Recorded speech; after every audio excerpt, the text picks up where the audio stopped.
축구를 좋아하시는 분이라면 다들 아실 텐데요. 요즘 우리나라의 그 스포츠계에서 가장 큰 이슈는 아시안컵입니다.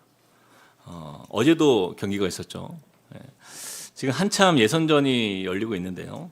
아시아 대륙에 있는 24개, 24개국의 나라들이 함께 마치 작은 월드컵처럼 이렇게 예선전을 거쳐서 토너먼트 형식으로 대회를 치르는 중에 있습니다.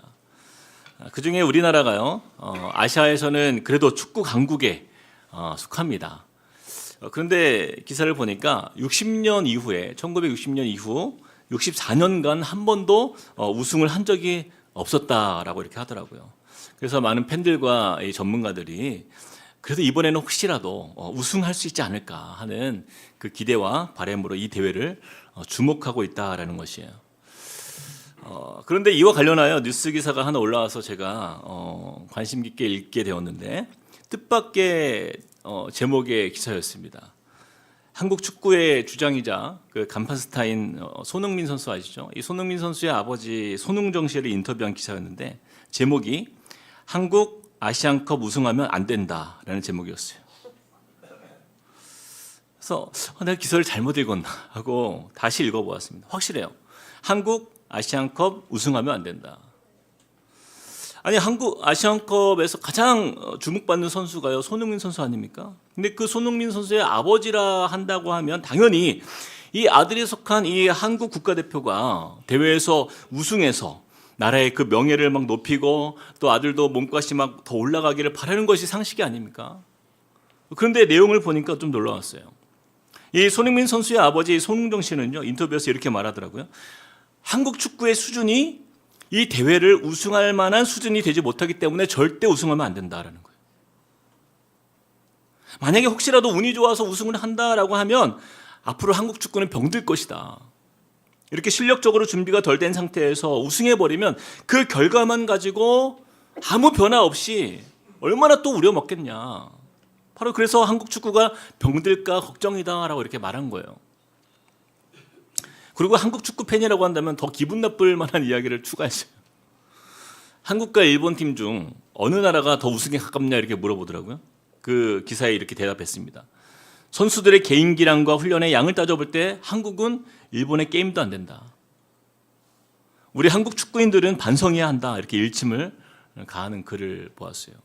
그리고 자신의 아들인 손흥민에 대해서도 한마디 덧붙였습니다. 손흥민은 여전히 아직도 월드 클래스가 아니다. 어쩌면 많은 분들이요, 이 손흥민 선수의 아버지의 생각에 동의하지 않는 분들도 계시리라고 저는 생각해요. 그러나 저는 이 손흥정 씨의 이 인터뷰 기사를 제가 보고 나서 잠시 생각에 잠겼어요. 준비된 실력은 없으면서 부족한 훈련으로도 우승할 수 있다면 이것이 얼마나 위험한 일인가. 오히려 그동안 우승하지 못한 것이 한국 축구에게 있어서 다행이다. 이렇게 말하는 그의 글을 보면서 제 마음에 하나님께서 주시는 한 가지 영적 깨달음이 하나 있었습니다. 이것은 한국 축구에 대한 이야기이기도 하지만 우리 한국 교회가 들어야 할 일침이 아닌가, 메시지가 아닌가 하는 깊은 공감이 있었어요. 그동안 우리 한국 교회가요, 역사를 통해서 보면 우리가 알 수 있듯이 얼마나 많은 부흥의 역사들이 있었습니까? 교세가 늘어나고 정말 미국 다음으로 세계 선교를 주도하는 전 세계에서 가장 하나님을 사랑하는 나라, 복음화된 나라, 그 위상이 높아져 오지 않았습니까? 제가 자료를 보니까요, 세계 선교 역사에서 이런 나라가 없다라고 하더라고요. 선교 대상 국가에서 선교 파송 국가로 가장 빨리 변화된 나라가 바로 우리나라인 거예요. 그리고 전 세계에서 가장 부흥의 속도가 가장 빠른 나라 중 우리나라를 빼놓고는 설명할 수 없을 만큼 대표적인 나라가 바로 우리나라다라는 거예요. 그래서 전 세계의 선교학자 또 교회학자들이요, 한국을 연구해 왔어요. 어떻게 이렇게 복음화율이 이렇게 높아졌으며 어떻게 이렇게 교회가 많은 나라가 되었는지. 여러분, 전 세계에서 가장 큰 교회가 우리나라에 있고요, 또 전 세계에서 가장 교회 밀집도가 높은 도시가 우리나라에 있습니다. 전북 군산이요, 상가마다 교회가 있고 거리마다 교회가 있을 정도로 가장 교회가 인구 비례 밀집도가 가장 높은, 세계에서 가장 인구 비례에서 교회가 가장 많은 도시 1위가 전 세계에서 1위가 군산이라고 하더라고요. 자, 그런데 이 8, 90년대의 급성장을 이뤄오는 한국교회가 2000년대에 들어오면서 정체 현상이 나타났어요. 그리고 2010년대에 이르러서 급격히 성도들이 빠져나가는 현상이 나타났다는 거예요. 여러분, 최근 10년 동안 교회를 떠난 성도들이요, 무려 400만 명 이상으로 추정됩니다. 실로 어마어마한 숫자인 거죠. 그리고 한국교회 청년들, 다음 세대, 여러분 10년 전과 비교했을 때 다 절반으로 줄었거든요. 그래서 세계 교회 연구학자들이요, 한국을 다시 연구하기 시작했어요. 전에는 전 세계에서 가장 빨리 부흥한 나라, 그 비결이 무엇인가에 대해서 막 긍정적으로 한국을 바라봤다라고 하면 지금 반대가 됐습니다. 이제는 세계에서 교회가 가장 빨리 무너지는 국가, 전 세계에서 가장 빨리 교회가 사라지는 국가로 바뀌었기 때문에 그 이유가 궁금해서 연구해 보고 있다는 거예요. 저는 그 원인을 다양한 관점에서 살펴보고 또 답을 이렇게 찾아볼 수가 있다고 봅니다. 하지만 그 중에서 가장 큰 핵심은요, 자라남이 없는 성도들, 다시 말해서 종교인들로 가득한 그런 교회로 그렇게 지내왔기 때문이에요. 이것은 우리 모두의 책임입니다. 먼저는 저와 같은 목회자들의 이 타락과 어떤 탐욕으로 인해서 일어난 그러한 책임이기도 하고, 또한 더불어서 우리 한국교회의 성도들의 자라남에 대한 무관심에서 비롯된 바로 그런 문제이기도 한 거예요. 과거 한국교회가 커지고 사람들이 많아졌어요. 그러나 목회자나 성도들이나 변화되지 않고 자라나지 않고 성숙해져가는 그런 모습이 없는 그냥 그런 신앙인들로 교회들이 가득한 모습을 보면서 사람들은요, 세상과 이 교회가 다르지 않구나, 그것을 교회 안에서 눈으로 확인하고 떠나는 거예요. 이러한 세대의 흐름을 여러분들이 느끼고 있는지 모르겠지만 지금 한국교회는 위기 가운데 있다라는 것이 분명한 사실입니다. 마치 그 손흥민 선수 아버지가 말했던 것처럼 이 한국 축구가 실력은 못 미치는데 대회에서 계속 우승만 하면 어떻게 되겠냐, 그것은 분명히 병들 것이 뻔하다. 여러분, 그것이 우리 교회를 향한 일침과도 같은 거예요. 한국교회 성도들과 우리 목회자들이 전혀 자라남이 없는 상태에서, 변화됨이 없는 상태에서 그저 사람만 많이 모이는 것으로 이 한국 교회의 위상이 높아졌다라는 그 환상들이요, 어떤 결과를 가져온 거예요? 교회가 병들고 성도들은 급격하게 교회를 떠나는, 전 세계에서 연구 대상이 되어버린 이 한국 교회가 바로 이렇게 현실로 되었다라는 것이죠.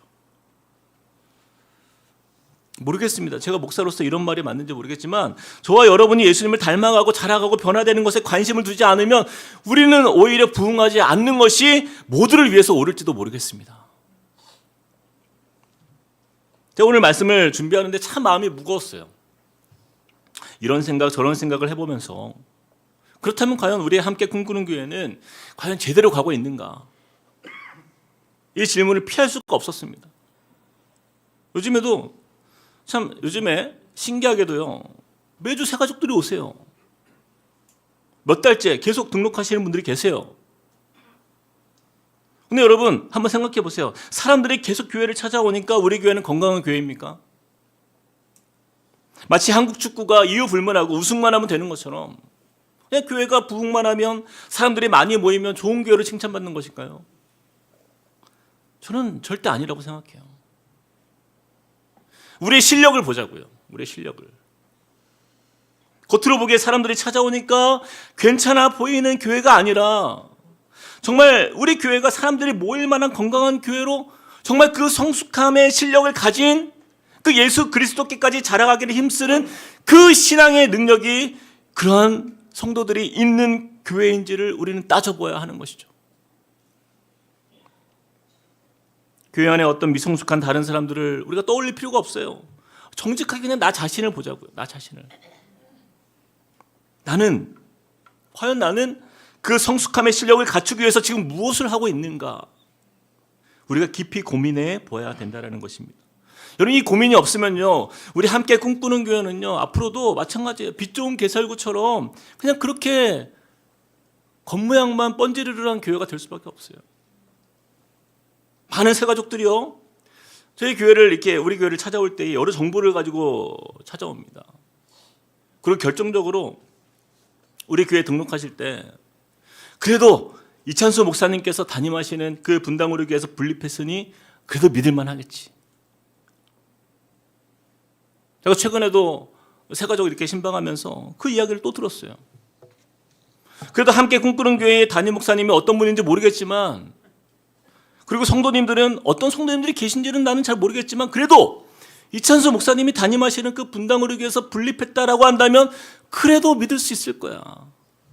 그래도 다른 교회보다는 좀 더 좋은 교회일 거야. 그래도 성숙한 분들이 많지 않을까? 그 마음으로 오신 분들이 대부분이 아닙니까? 그렇다면 과연 우리는 그 성숙함의 실력을 향하여서 얼마나 힘쓰고 애쓰고 도전하고 준비하고 있느냐라는 거예요. 여러분, 이제 분립해서 개척한 지 이제 만 2년이 이제 안 되었지만, 그러나 횟수로 보면 벌써 이제 3년 차가 시작되었어요. 긴 시간은 아닙니다. 그래도 시간이 좀 지났잖아요. 우리 성도님들 중에 그동안 그래도 오랫동안 내가 몸담았던 교회, 정들었던 교회, 전에 섬기던 교회를 떠나서 이제 새로운 함께 꿈꾸는 교회에 와서 적응하려 애쓰고 또 그동안 마음 정리하고 좀 추스르는 그런 시간으로 지내오신 분들이 많은데요. 여러분, 정말 낯선 곳에 오셔가지고 그동안 정말 애쓰셨습니다. 그리고 정말 적응하느라 수고 많으셨어요. 근데 언제까지 우리가 적응만 하겠습니까? 언제까지 우리가 과거에 머무를 수는 없는 거예요. 여러분, 2024년 새해가 시작되었어요. 이제부터는 모든 지나간 시간들은 뒤로 하고 우리의 영적 성숙을 향하여서 도전하며 힘쓸 그 시간이 되는 것입니다. 그런 의미에서 우리 옆 사람에게 이렇게 한번 인사합시다. 새롭게 시작할 때입니다. 그래서 오늘은 좀 매우 중요하고 의미 있는 말씀이에요. 우리 하나님께서 우리 함께 꿈꾸는 교회가 어떤 교회가 되기를 바라시는가? 저는요, 정말 거품 없는 교회, 정말 실속 있는 교회, 또 실력 있는 그 성도가 되기 위한 그 믿음의 발걸음이 우리로부터 시작되는 그런 믿음의 도전이 우리에게 임하기를 원합니다. 오늘 우리가 읽은 이 에베소서의 이 수신자가 되는 에베소 교회는요, 이 사도 바울이 가장 오랜 시간 몸을 담고 마음을 헌신하여서 섬겨온 교회가 바로 이 에베소 교회예요. 여러분, 사도행전에 따르면 바울은 3차 선교여행 때 무려 3년을 머물면서 눈물로 목양한 교회가 바로 이 에베소 교회였습니다. 그래서 다른 어떤 도시보다요, 긴 시간 머물렀기 때문에 바울에게 있어서는 남다른 애정이 가득한, 그 남다른 그 애정이 깃든 교회가 바로 이 에베소 교회였어요. 그런데 바울이 이제 에베소 교회를 떠나서 이제 시간이 지났습니다. 그리고 그가 이제 로마에 있는 감옥에 갇혀가지고 에베소 교회에 대한 소식을 듣는데 안타까운 소식들이 들리는 거예요. 우리 함께 17절부터 19절까지 한번 읽어봅시다. 시작. 그러므로 내가 이것을 말하며 주 안에서 증언하노니 이제부터 너희는 이방인이 그 마음에 허망한 것으로 행함같이 행하지 말라. 그들의 총명이 어두워지고 그들 가운데 있는 무지함과 그들의 마음이 굳어짐으로 말미암아 하나님의 생명에서 떠나 있도다. 그들이 감각 없는 자 되어 자신을 방탕에 방임하며 모든 더러운 것을 욕심으로 행하되. 여러분, 여기까지 보세요. 이 말씀을 보니까 이방인이 그 마음에 허망한 것으로 행함같이 행하지 말라 이렇게 말씀하고 있잖아요. 이 말이 무슨 뜻이에요? 그들이 그런 행동을 해왔다 해오지 않았다? 해왔다라는 거예요. 그러니까 하지 말라라는 거예요. 에베소 교회 성도들 중에 마치 이방인들처럼 살았던 성도들이 많았다라는 거예요. 이들은 18절 말씀을 보니까 18절 말씀 한번 띄워주십시오. 진리를 분별하는 총명이 어두워지고 말씀에 대해서는 어떻게 해요? 무지하고 마음은 어때요? 굳어짐으로 말미암아 마치 하나님의 그 생명에서 떠난 사람들처럼 살아가는 그 성도들이 많이 있었다라는 거예요. 바로 이 말씀이 저는 이 시대의 교회의 건강성을 진단하는 아주 중요한 포인트라고 저는 바울이 그렇게 짚었다고 생각해요. 여러분, 그래서 18절 말씀을 근거로 이 에베소 교회를 통해서 우리가 좀 돌아보아야 할 그 중요한 특징 세 가지를 좀 우리가 살펴봤으면 좋겠는데요. 자, 18절 말씀 첫 번째 뭐라고 등장하죠? 그들의 총명이 어두워지고. 그것이 바로 건강하지 않은 교회의 세 가지 특징 중에 첫 번째입니다. 건강하지 않은 교회의 첫 번째 특징, 첫 번째 총명이 어두워지는 것. 이것은 분별력이라고 할 수도 있어요. 바울은 건강하지 않은 병든 교회의 세 가지 특징으로 첫 번째로 이것을 꼽았습니다. 총명, 즉 분별력이 어두워진다는 것. 교회 안에서 옳고 그름에 대한 그 분별력이 또 선과 악에 대한 그 분별력이 무뎌지고 또 어두워지는 것을 이야기합니다. 이러한 교회의 특징은요, 교회 안에 질서가 없어요. 그냥 죄와 불법이 무분별하게 나타나는 교회인 거죠. 교회의 거룩함을 찾아보기 어렵고 불의한 것들이 쉽게 타협되는 교회, 바로 그런 교회가 이 총명이 어두워지는 교회예요.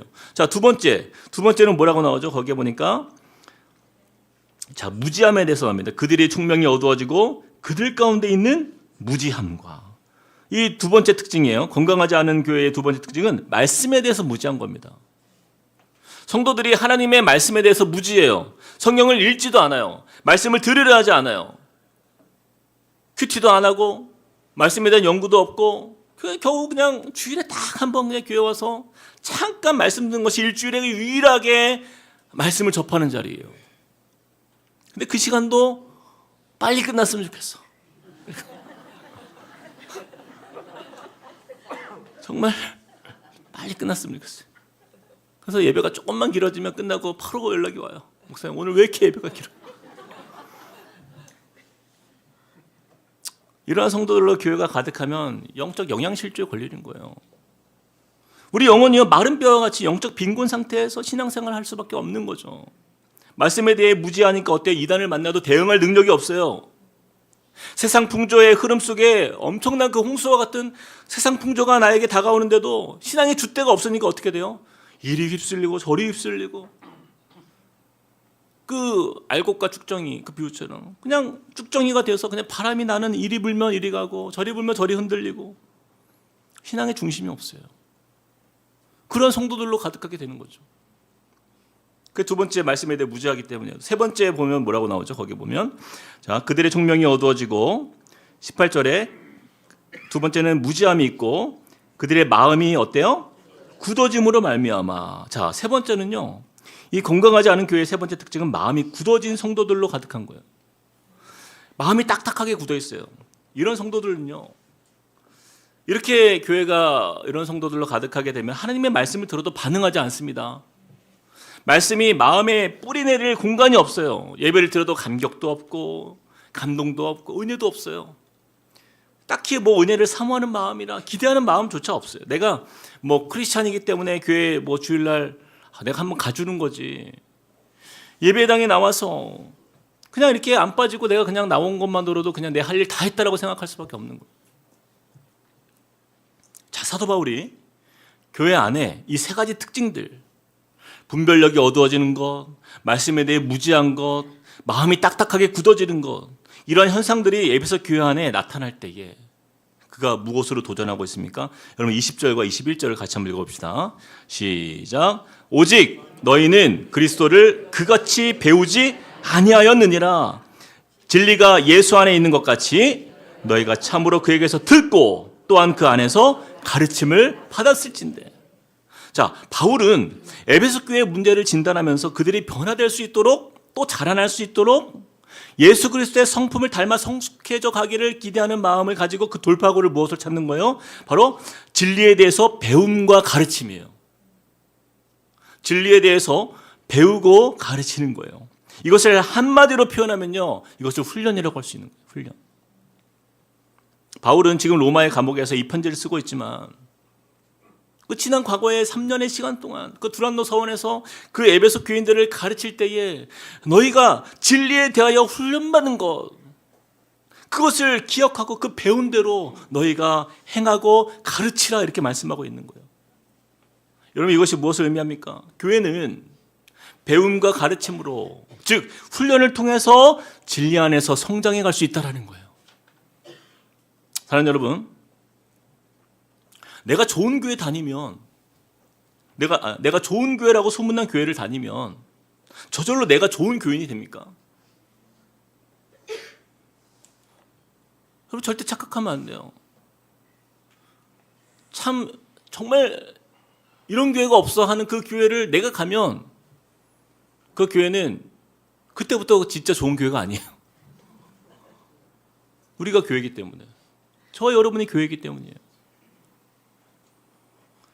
저와 여러분이 그냥 교회만 왔다 갔다 하고 그저 주일에 한번 예배 드리는 것이 나의 신앙생활이 이걸로 충분할 것이다. 여러분 절대 착각하면 안 됩니다. 우리의 총명이 어두워지고 말씀에 대해서 무지해지고 마음이 굳어지는 것은 시간 문제예요. 저는 우리 함께 꿈꾸는 교회를 시작하면서 지금까지 제가 담임 목사로서 꿈이 있습니다. 이것은 우리 하나님이 저를 부르신 목적이기도 해요. 건강한 교회, 실속 있는 교회, 실력 있는 성도를 세워가는 것이에요. 여러분, 사단이 점령한 이 세상 속에서 영적 전쟁이 얼마나 치열합니까? 사단은요, 우리 봐주지 않아요. 우는 사자와 같이 우리 가정을 넘어뜨리려고, 우리 교회를 분열시키려고, 교회 리더들을 삼키려고 얼마나 교회를 엿보고 있는지 에베소서 6장 12절 말씀 이렇게 말씀합니다. 우리의 씨름은 혈과 육을 상대하는 것이 아니요 통치자들과 권세들과 이 어둠의 세상 주관자들과 하늘에 있는 악의 영들을 상대함이라. 이 세상 속에서 우리가 강한 군사로 세상을 이길 만한 담대한 크리스찬으로 세워지기 위해서는요, 반드시 훈련이 필요한 것이에요. 여러분, 축구 선수가 얼마나 혹독한 훈련을 감당합니까? 새벽부터 저녁까지 팀 훈련, 개인 훈련, 전지 훈련, 정신적 훈련, 전술 훈련, 정말 다양한 고강도의 훈련을 해냅니다. 이러한 훈련이 잘된 팀이라야 승리할 자격이 있는 것이죠. 우승할 자격이 있는 거 아닙니까? 그런데 감독이 선수들이 힘들까 봐 힘들어? 그럼 쉬어야지. 오늘 컨디션 안 좋아? 그럼 쉬어야지. 오늘 개인적인 일이 있어? 그럼 빠져야지. 이런 이유 저런 이유 여러 가지 그냥 이유들로 훈련하지 않는 팀이 있다고 한다면 그들이요 어떻게 경기를 지배할 수 있어요? 제가 수요일에 수요 찬양 예배 때 설교를 하면서 신명기 말씀으로 말씀을 나눴는데, 여러분, 신명기 말씀은 한마디로 표현하면 1세대 이스라엘 백성들은 모두 광야에서 죽고 이제 2세대 이스라엘 백성들이 가나안 땅에 입성하기 전에 그 입구에서 하나님이 모세를 통해서 말씀으로 이스라엘 백성들을 훈련시키는 내용이에요. 아니, 그냥 가나안 땅에 들어가면 되지 왜 하나님께서 모세를 통해서 이스라엘 백성들을 말씀으로 훈련시키셨을까? 배움과 가르침, 이 훈련이 없이는 가나안 땅에 들어가면 그들이 그 가나안 땅에 들어가서 영적 전쟁에서 그냥 초전박살이 날 것이 뻔하기 때문이에요. 광야에서만 지냈던 이스라엘 백성들이 가나안 땅에 들어가는 것은 진짜 세상을 만나는 자리이기 때문이에요. 그들이 광야에 있을 때는 어떻습니까? 광야에, 여러분 광야를 생각해 보세요. 그들이 무슨 광야에 선한 게 뭐가 있어요? 그들이 광야에서 무슨 재산이 있겠습니까? 땅이 있었겠습니까? 좋은 집이 있었겠습니까? 아니면 세상에 유혹거리가 있었겠어요? 하나님이 만나 내려주시면 먹고, 반석에서 물 내시면 물 마시고, 가라 하시면 가고, 멈추라고 하면 멈추는 것이 광야예요. 그러나 가나안 땅은요, 그들이 그동안 광야에서 보지 못했던 온갖 세상의 문화들, 그 유혹거리들이, 그 죄가 판을 치는 곳이 가나안 땅입니다. 광야 40년간 경험해보지 못했고, 그들이 먹어보지 못했고, 그들이 누려보지 못했던 그 세상의 온갖 보기 좋은 세상의 문화들이 그들의 눈을 홀리는 곳이에요. 그 광야에서, 여러분, 광야에서 여인들이 얼마나 예뻤겠어요. 다 깨제제하고, 다 여인들이 얼마나 세수를 많이 했겠습니까? 장신구를 했겠습니까? 근데 여러분, 그동안 그 광야에서 그렇게 지냈지만, 여러분 이제 가나안 땅에 들어가면요, 얼굴에 분칠하고 빨간 립스틱 바른 여인들이, 그 이방 여인들이 이스라엘 남성들 마음을 들었다 놨다 할 만한 곳이에요. 그동안 광야에서는요, 여호와 하나님만 섬겨왔는데 가나안 땅에 들어가면요, 화려하고 웅장하게 꾸며진 온갖 신전들이 가득하고 그 위에 엄청난 우상들이 못들어지게 위험을 뽐내는 곳이 바로 그 가나안 땅입니다.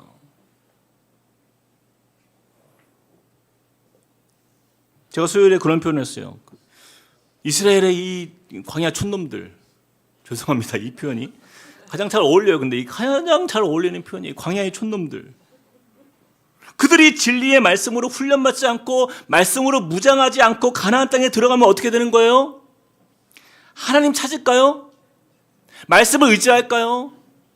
하나님 예배할까요? 아니에요. 너무나 쉽게 무너질 것이 뻔하기 때문에 이 신명기 말씀, 다시 듣는 이 복음의 말씀을 통해서 모세라는 지도자를 통해 하나님이 훈련시키신 거예요. 사랑하는 여러분, 우리 함께 꿈꾸는 교회가요, 말씀으로 훈련받지 않으면 우리 교회는요, 너무나 쉽게 넘어질 수밖에 없는 존재입니다. 우리는 성도들은 영적 분별력이 없어지고 말씀에 대해서 무지해지고 마음이 굳어가는 거예요. 요한일서 2장 15절 16절 우리 같이 한번 큰 소리를 읽어봅시다. 시작. 이 세상이나 세상에 있는 것들을 사랑하지 말라. 누구든지 세상을 사랑하면 아버지의 사랑이 그 안에 있지 아니하니 이는 세상에 있는 모든 것이 육신의 정욕과 안목의 정욕과 이생의 자랑이니 다 아버지께로부터 온 것이 아니요 세상으로부터 온 것이라. 여러분 이 말씀을 보세요. 하나님을 사랑하는 마음은요 저절로 생기는 것이 아닙니다. 우리가 훈련받지 않으면 우리는 세상에 있는 육신의 정욕과 또 안목의 정욕과 이생의 자랑, 바로 이 세상으로부터 온 그 세상의 마음들이 우리의 마음을 다스리게 되고 하나님으로부터 우리의 마음이 딱딱하게 굳어지게 만드는 그런 인생이 되고 마는 거예요. 그렇게 되면 그리스도인을 할지라도 세상에서 이 영적 싸움을 하지 않게 됩니다. 일주일을 세상에 살지만요 세상 만사가 익숙해져요. 그리고 악한 것을 봐도 처음엔 좀 불편했어요. 근데 시간이 지나면서 마음이 굳어지니까 어때요? 그냥 불편함이 없어집니다. 그냥 그렇게 다 이해하고 사는 거예요. 왜요? 삶 자체가 영적 싸움을 하지 않는데 무슨 고민이 있어요, 세상에서. 세상 사람은 똑같이 살아가는 거예요. 그냥 육신의 정욕을 위해서 고민하고 안목의 정욕을 위해서 살아가고 이생의 자랑으로 가득한 그런 삶을 살아가는데 무슨 영적 싸움이 그 안에 있습니까? 이러한 성도는요 그냥 사단도 그냥 내버려 둡니다. 알아서 잘해요. 알아서. 사단이 특별히 유혹할 게 없어. 알아서 너무 잘해. 알아서. 잘한다. 옆에서 그냥 부추기는 거 잘한다. 아우 잘한다. 이런 성도는요 세상에서 영적 전투 치열함이 없으니까 교회 오면 감동이 있을까요? 없을까요? 없어요. 마음이 딱딱한데 무슨 감동이 있어요? 예배를 드리면서 한 주간에 영적 치열함이 없는데 무슨 세상에서 한 게 없는데 무슨 감동이 그 안에 있겠냐고요.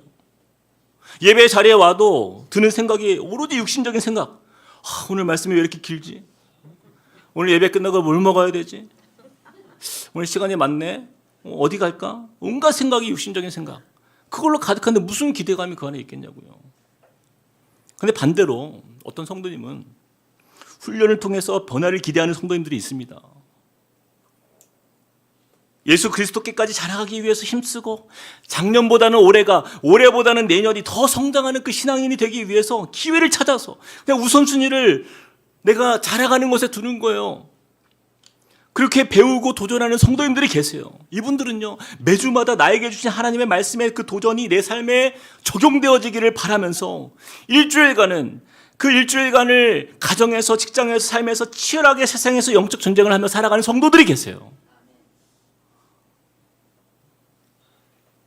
때로는 말씀대로 살아보려고 해보지만 깨져보기도 하고 때로는 이겨보기도 하고 때로는 넘어지기도 하고 그 일주일간 세상에서 치열하게 싸우시는 분들이 계십니다. 그래서 영적 전쟁의 그 싸움의 상처들을 가지고 예배 자리에 나오는 거예요. 그러니 주일에 이렇게 공예배로 모이면요 그 하나님의 위로가 아주 남다른 거예요. 지나치는 그 성도님들 얼굴만 봐도 어때요? 모두가 다 나의 전우들이에요. 전우들. 예배의 자리에 나와 앉아만 있어도 마음에 감동이 되는 거예요. 진리 안에서 말씀대로 내가 살아보려 했던 그 수고와 애씀을 이 예배의 자리를 통해서 정말 위로받는 자리 아닙니까? 세상에서 상처, 그것을 예배의 자리에서 치유받고 회복되는 자리가 되는 거예요. 그러니 찬양을 하면 막 눈물이 나고 기도하면 그 안에 간절함이 생기고 또 말씀을 들을 때는 하나님의 그 위로의 말씀, 사랑의 음성으로 듣는 거 아닙니까? 그래서 여러분 주일날 우리 성도들끼리 만나면 막 동지애가 느껴져야 돼요. 옆 사람 한번 보세요. 동지애가 느껴지십니까? 원수입니까? 원수. 어휴, 하필이면 이분이랑 같이 앉았네.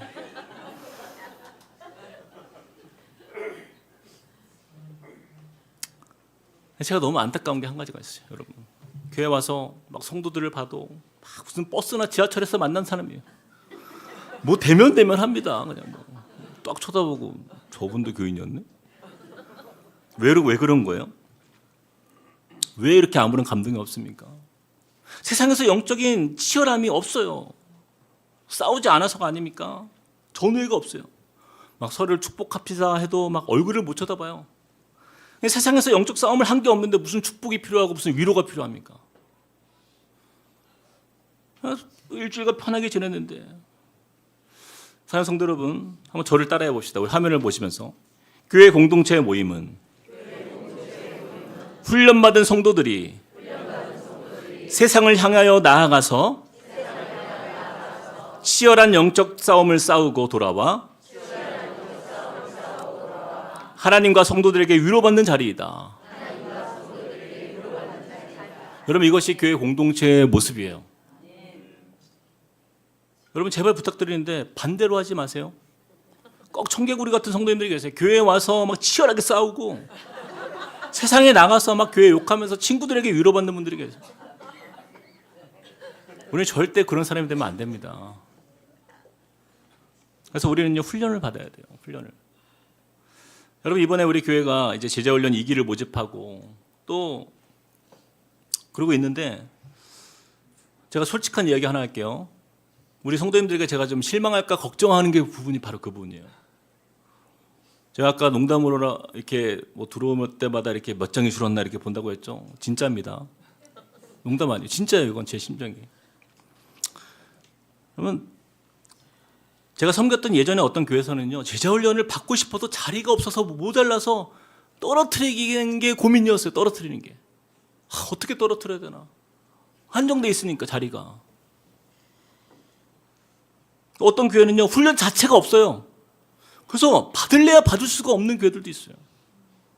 근데 훈련에 대해서 사모함으로 도전하는 분들이, 글쎄요, 제가 그게 제 걱정이 돼요. 훈련에 대해서 사모함으로 도전한 분들이 요즘 시대가 많지 않아지는 세대가 될까 봐 걱정되는 거예요. 우리 교회가 그러한 교회로 그냥 그렇게 갈까 봐 걱정이 되는 거예요. 물론 마지막에 신청하려고 다 기다리고 계시는 분들이라 저는 믿습니다. 작년에도 좀 그랬어요. 작년에도 마지막에. 사랑하는 여러분, 예전이나 지금이나 신앙에 아무런 도전도 없고 나에게 자라남에 대한 기대감이나 그 소망이 없으려면요, 우리가 왜 이렇게까지 개척을 해야 했겠냐고요. 그렇죠? 기초적인 훈련 과정 받으신 분들 잘 들어보세요. 이번에 꼭 제자훈련 여러분 신청하세요. 그리고 작년에 제자훈련 받으신 분들 잘 들으세요. 잘 놀았죠, 이제? 잘 놀았죠? 대답해 보세요. 잘 놀았죠?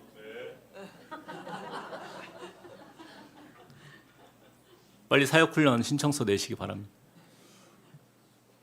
그리고 3월부터 훈련이 시작돼야 되는 거예요. 그리고 아직 훈련을 받지 않으신, 전혀 이제 훈련에 처음이신 분들은, 성도님들은요, 다음 주부터 다른 훈련들 우리가 이제 신청 시작할 거예요. 큐티훈련, 1:1 제자 양육도, 예배와 삶 뭐 등등 해서 이제 훈련 신청하는데, 여러분 꼭 신청하십시오. 우리 함께 꿈꾸는 교회는요, 평생 훈련받는 교회라고 여러분 생각하세요. 여러분, 교회를 잘못 선택하셨어요. 평생 훈련받는 교회입니다. 우리는 그냥 1, 2년 그거 받은 것 가지고 평생 우려먹지 마세요. 제발. 다른 교회에서 훈련 많이 받았다고 하시는 분들 잘 들으세요. 평생 훈련받는 것이에요. 여기 새롭게 시작하시기 바랍니다. 여러분, 우리 교회가 베이비가 같은 성도들로 가득한 교회가 되길 원하십니까? 아니면 예수님을 닮아가는 성숙한 성도들이 가득한 교회가 되기를 원하십니까? 그 결정은 여러분이 하시는 거예요.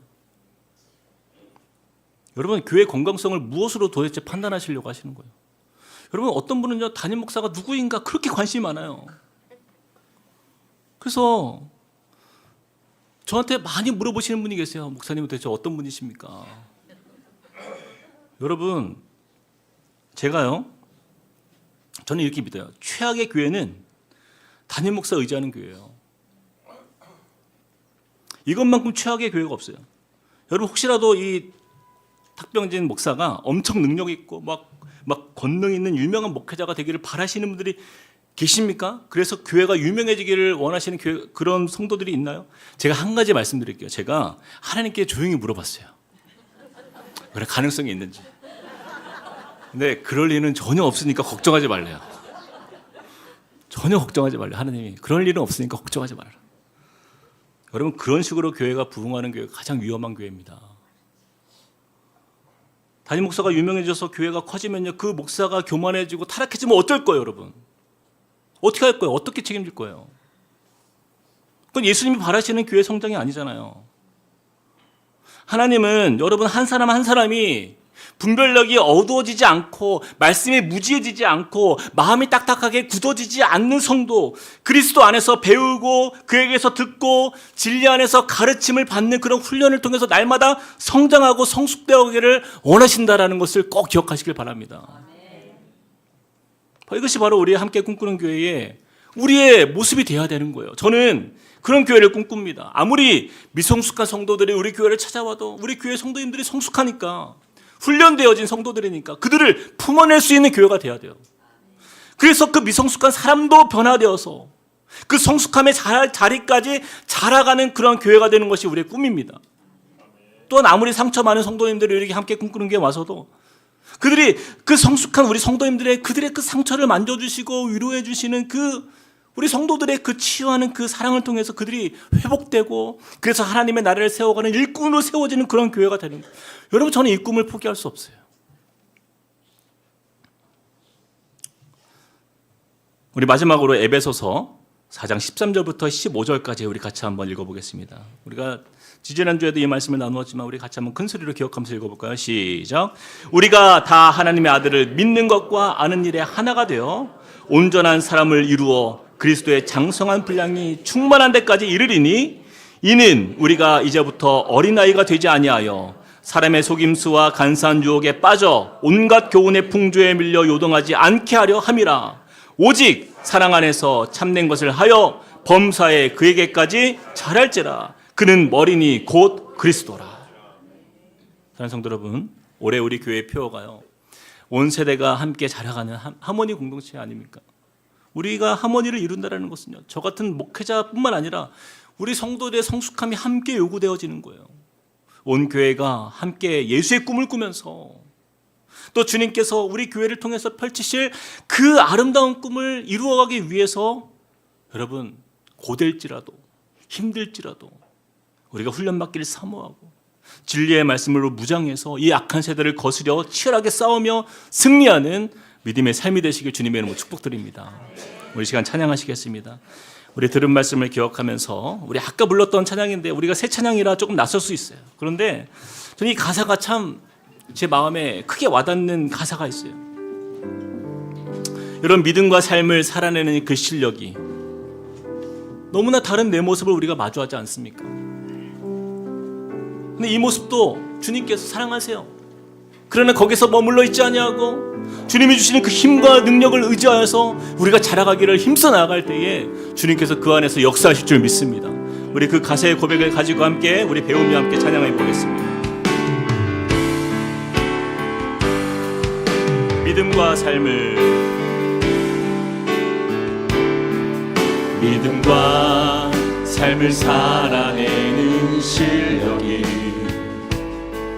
너무나 다른 내 모습을 볼 때에 이 모습도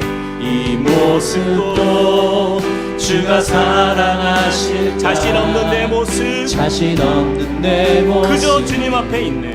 그저 주님 앞에 있네. 나 같은 자도 사랑하여 주시고 나 같은 자도 사랑하여 주시고 한 번도 나를 떠나지 않으셨네. 한 번도 나를 떠나지 않으셨네. 아픔 속에 주를 찾게 여긴 날, 아픔 속에 주를 찾게 여긴 꾸짖지 날, 않으시고 꾸짖지 않으시고 내 손 잡아주시네. 내 손 잡아주시네. 오직 주님 안에, 오직 주님 안에 두려움 없네. 고난을 통해 날 만드심을 믿네. 주님만이 내 모든 것 되시네. 주의 강한 손 날 붙드시네. 날 붙드시네. 오직 주님 안에,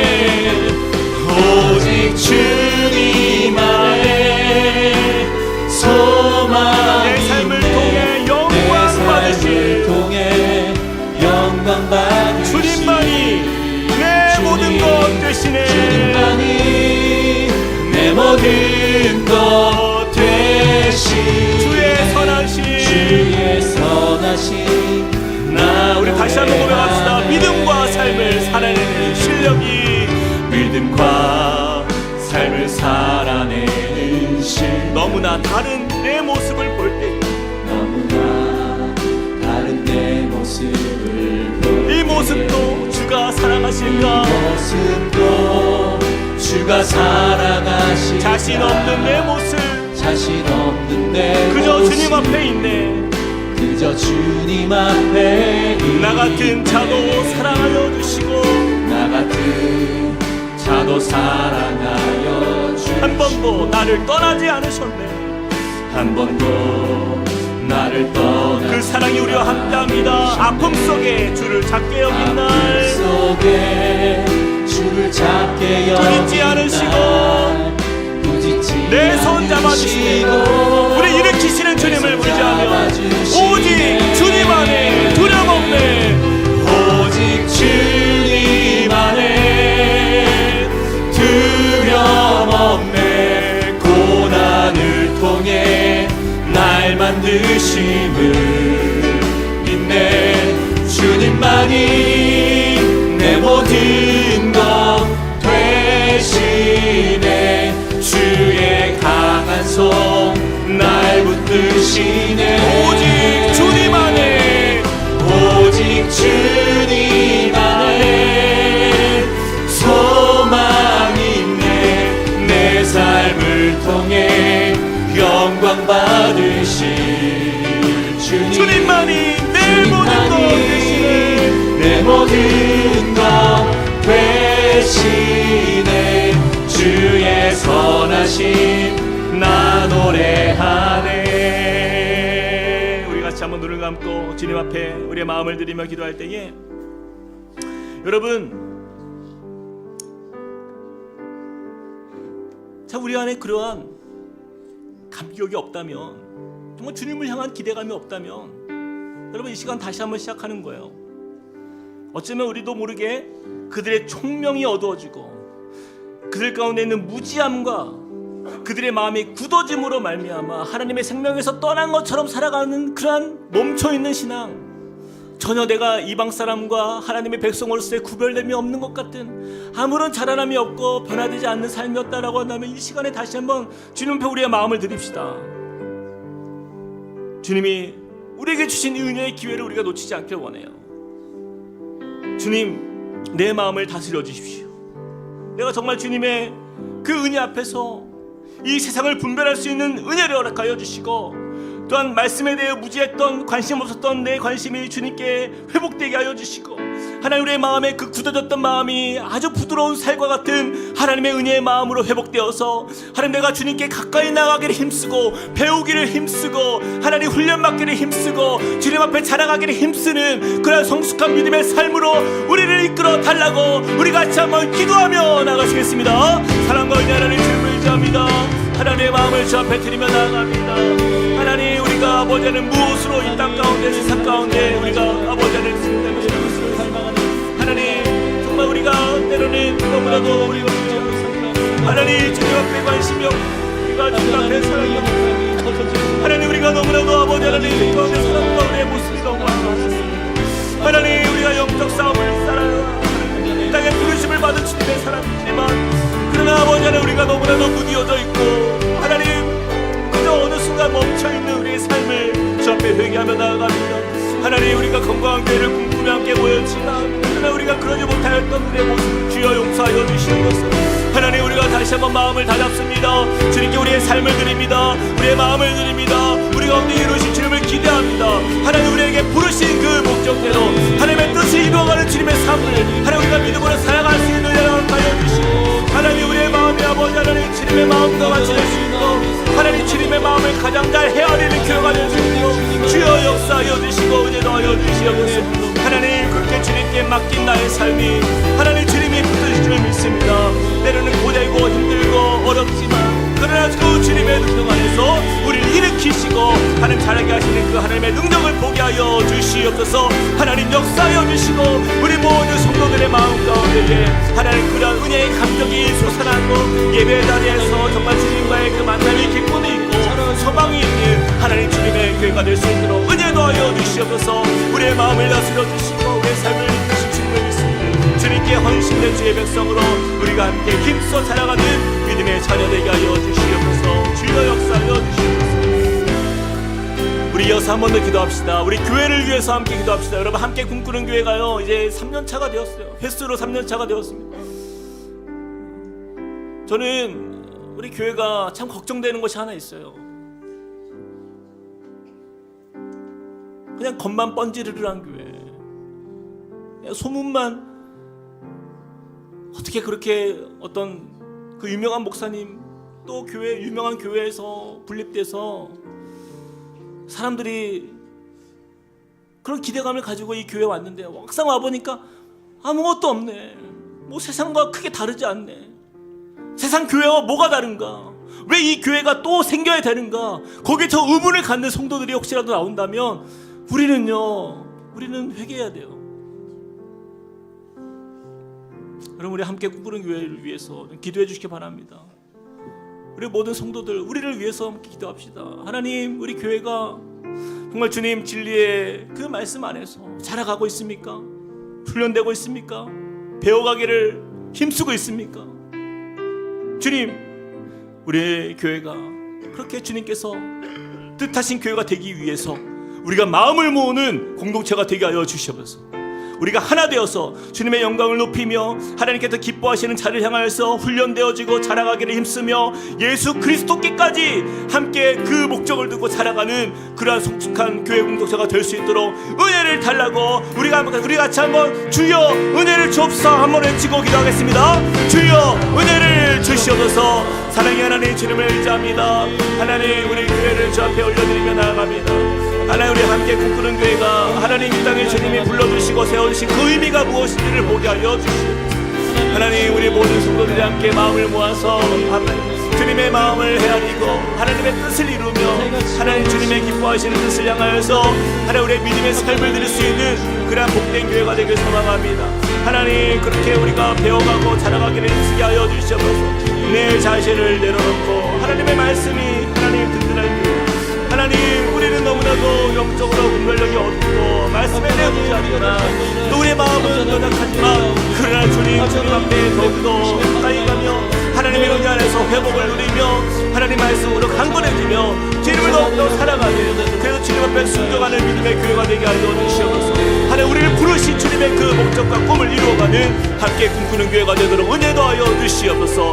하나님 우리가 그러한 공동체가 될 수 있도록 은혜 더하여 주시고 우리 모든 부서와 섬기는 모든 이들이 하나님 그렇게 주님의 뜻 앞에 하나 되어 주님의 영광을 높이며 하나님 주님의 그 말씀 앞에 순종하는 복된 교회 되게 하여 주시옵소서. 주여 은혜를 더하여 주시옵소서. 우리 다 함께 일어나서 찬양하시겠습니다. 이 세상을 살아가는 동안에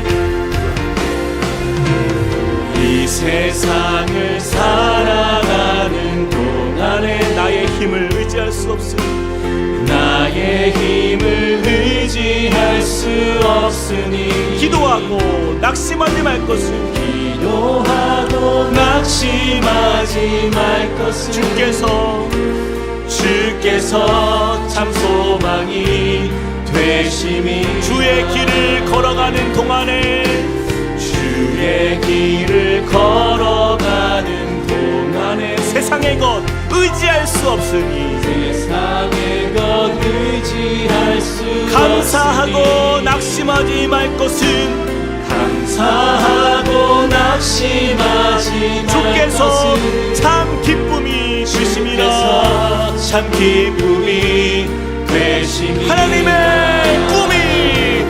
하나님의 꿈이 나의 비전이 되고 예수님의 성품이 나의 인격이 되고 성령님의 권능이 나의 능력이 되길 원하고 바라고 한 번 더 이 세상을 살아가는 동안에 이 세상을 살아가는 나의 힘을 의지할 수 없으니 나의 힘을 의지할 수 없으니 기도하고 낙심하지 말 것은 기도하고 낙심하지 말 것은 주께서 참 소망이 되심이 주의 길을 걸어가는 동안에 주의 길을 걸어가는 세상의 것 의지할 수 없으니 세상의 것 의지할 수 감사하고 낙심하지 말 것은 감사하고 낙심하지 주께서 참 기쁨이 되시리라. 그래서 우리에게 꿈이 있습니다. 하나님의 꿈이 나의 비전이 되고 예수님의 성품이 나의 인격이 돼 성령님의 권능이 나의 능력이 되길 원하고 바라고 넘쳐나네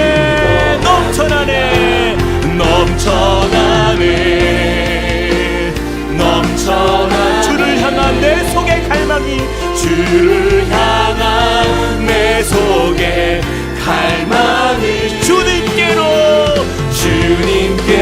나의 마음을 이끌어 주옵소서. 날 이끌어 우리의 굳은 마음을 주 앞에 드립니다.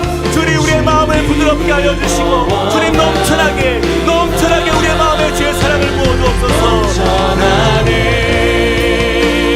넘쳐나네 주를 향한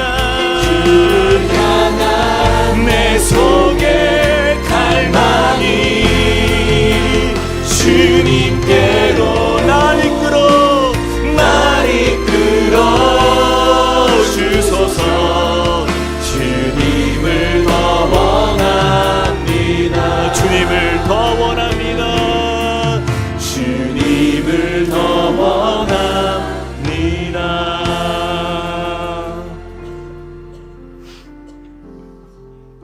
우리의 씨름은 절과 육을 상대하는 것이 아니요 통치자들과 권세들과 이 어둠의 세상 주관자들과 하늘에 있는 악의 영들을 상대함이라. 사랑의 하나님, 우리가 이 땅을 살아가면서 어느덧 우리도 모르게 참 이 땅이 익숙합니다. 이 세상이 너무나도 편안합니다. 때로는 고난도 있지만 그냥 너무나도 익숙해져 버린 이 세상 속에 마치 우리가 영원히 이곳에 거할 것처럼 살아가는 우리의 모습입니다. 천국에 대한 사모함, 본향을 향한 우리의 기대감이 어느덧 무뎌지고 우리의 마음이 딱딱하게 굳어버려서 영적 깨어남이 없고 그냥 한 주간을 살면서도 그냥 치열한 주님과의 그 관계를 이루고 또한 유지하고 또한 살아내려는 그런 애씀도 어느덧 희미해져 가고 그렇게 그냥 삶 속에서 그냥 세상이 흘러가는 대로 그냥 그렇게 살아가면서 이방 사람들과 전혀 다르지 않은 그런 삶을 살아가면서 우리 안에 아무런 기대감 없는 그런 믿음이 있다라고 한다면 주님 이 시간 다시 한번 우리의 마음을 주 앞에 내려놓습니다. 주님, 하나님의 꿈이 나의 비전이 되길 원하고 예수님의 성품이 나의 인격이 되길 원하고 그 성령께서 우리에게 주신 그 권능이 우리 삶에서 능력으로 나타나는 믿음의 삶이 될 수 있도록 주님 우리를 인도하여 주시옵소서. 주님, 우리 너무 연약합니다. 우리가 너무나도 세상에서 정말 마귀의 유혹 앞에 한없이 무너질 수밖에 없는 우리의 정욕과 이생의 자랑으로 가득한 우리의 육신된 인생이지만 그러나 주님 오늘 말씀을 통하여서 우리가 세임 주시는 그 은혜를 우리가 붙들고 나아가오니 우리 함께 꿈꾸는 게 모든 성도인들의 삶이 그렇게 주님 앞에서 치열하게 믿음으로 살아가며 그래서 교회 올 때마다 서로를 아껴주며 수고했다고 세상에서 너무나도 고된 그 인생 애썼다고 안아주고 축복해주는 그런 은혜의 공동체가 되길 원합니다. 함께 자라남이 있고 성숙함이 넘쳐나는 그런 주님이 기뻐하시는 진정한 교회 공동체로 서게 하여 주시옵소서. 이제는 우리 주 예수 그리스도의 은혜와 하나님 아버지의 사랑과 성령님의 감동 감화 교통하심이 오늘 말씀을 통하여서 진정한 실속 있는 교회로 또 실력 있는 성도들로 가득한 예수 그리스도의 마음을 깊이 깨닫고 주님께 향하여서 자라가기를 힘쓰는 믿음의 성도들 머리 위에, 그리고 우리 교회와 또한 모든 성도들의 가정 위에 이제로부터 영원토록 함께 하시기를 간절히 축원하옵나이다. 아멘.